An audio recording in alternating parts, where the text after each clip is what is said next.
Okay, Kathy, so here's a Bernina 735, which I know it looks a little bit different, but it threads the same as your 740. I have my aurifill on here, and this is the orientation I want you to have it at, with this thinner part of the spool on the left side. On the phone, you made it seem like it might have been on like this, so I want you to reverse that.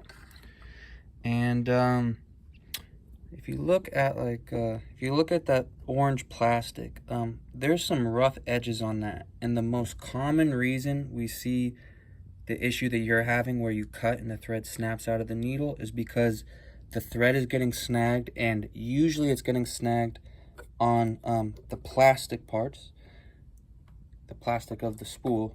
And so it's important to have the right spool cap on. So here are the 3 basic Bernina spool caps.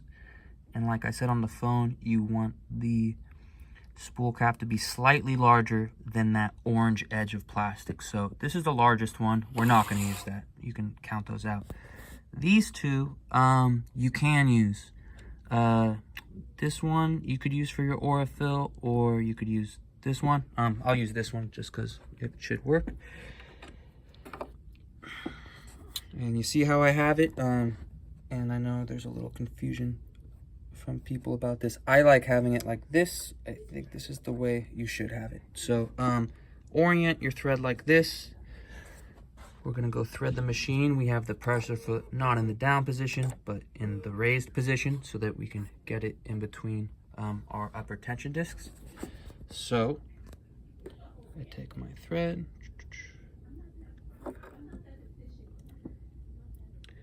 I go here, down, right? So let me just adjust real quick. Here, I have my thread in my hand, right? I go down, around the bottom, right to left around the take-up lever, and I can, visually confirm that my thread is in that take-up lever right there. One guide there. You see that first guide I got around? I get one guide in here. And now I'm gonna have to put my phone down to thread the needle real quick, but I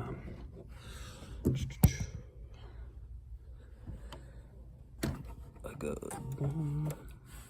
around this guide, slide it to that wire hook, threads in, and I should, that foot was not on correctly, and I should be able to sew,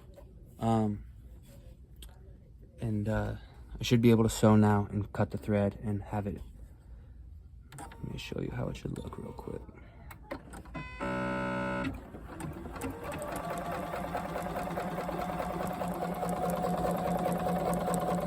So I cut, I hit my scissor button,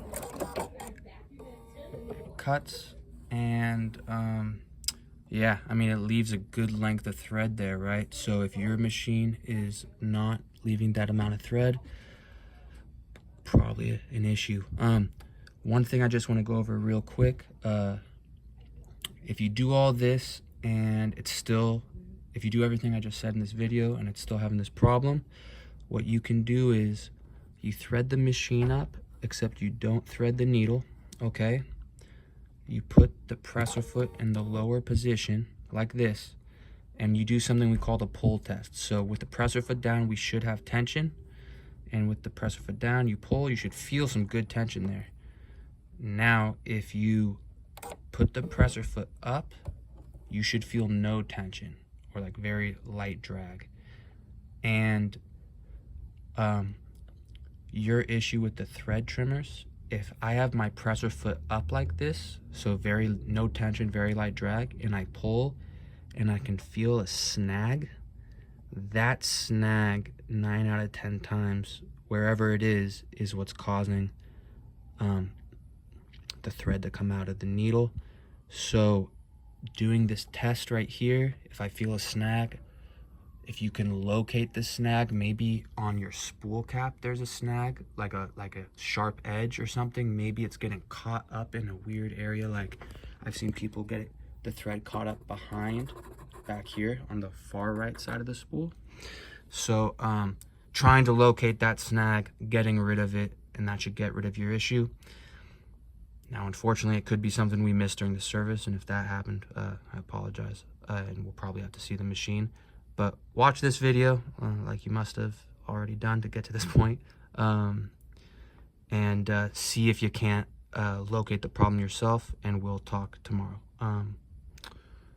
Good luck. We'll talk soon.